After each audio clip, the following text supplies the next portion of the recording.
The evaluations of the last set, or the reforms in the early 90s in this country, much of the literature in America, I think, has looked at price competition.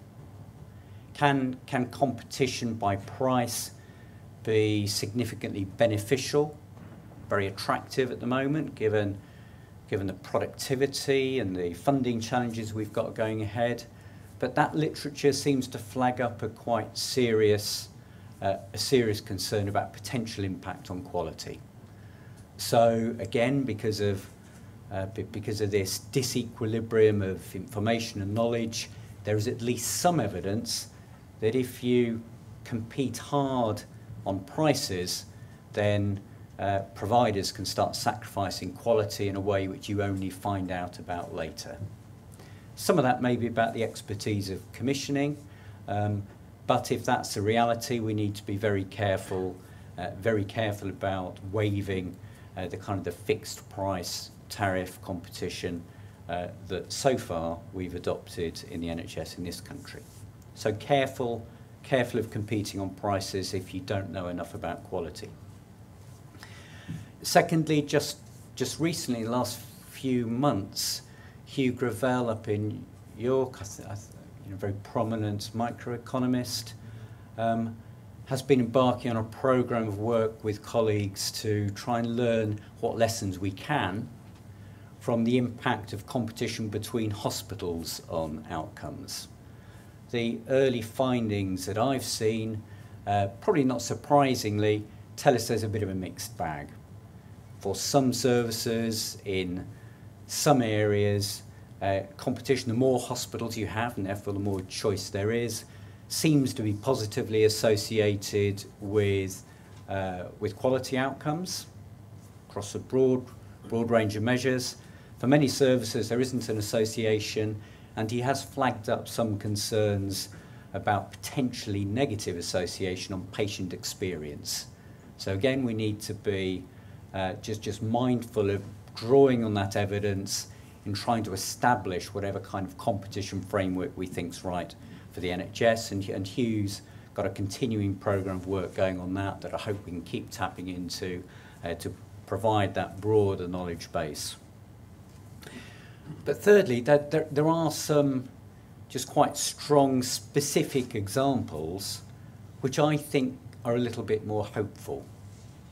Let me draw out two where some competitive arrangements have brought not just significantly better experience of services, but actually have accelerated the introduction of innovation, which has reduced cost at the same time as improving quality. The two I'd use as examples are, I'm not sure if I'm meant to give brands, but WizKids. I don't know if people have heard of WizKids. They're an independent and charitable organisation who provide wheelchairs for kids, hence WizKids. Their observation was this was always for the NHS a low priority service, very often lost in a much bigger directorate of a large hospital, never got the attention it deserved, and was having a very direct, poor impact on the lives of disabled children and young people, and directly impacting on their outcomes, their ability to fulfil their potential.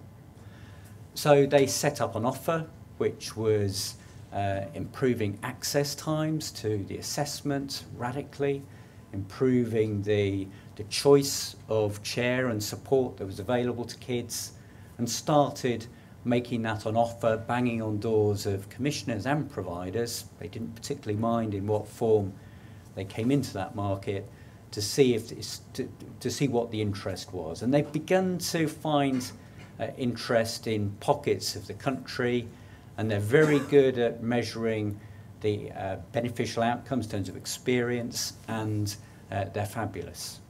So there you are, a bit of a niche market admittedly, but one where there's a very direct impact on the quality and outcomes for a particular service through benchmarking, bringing in a different offer, and bringing in innovation and creativity at the same time.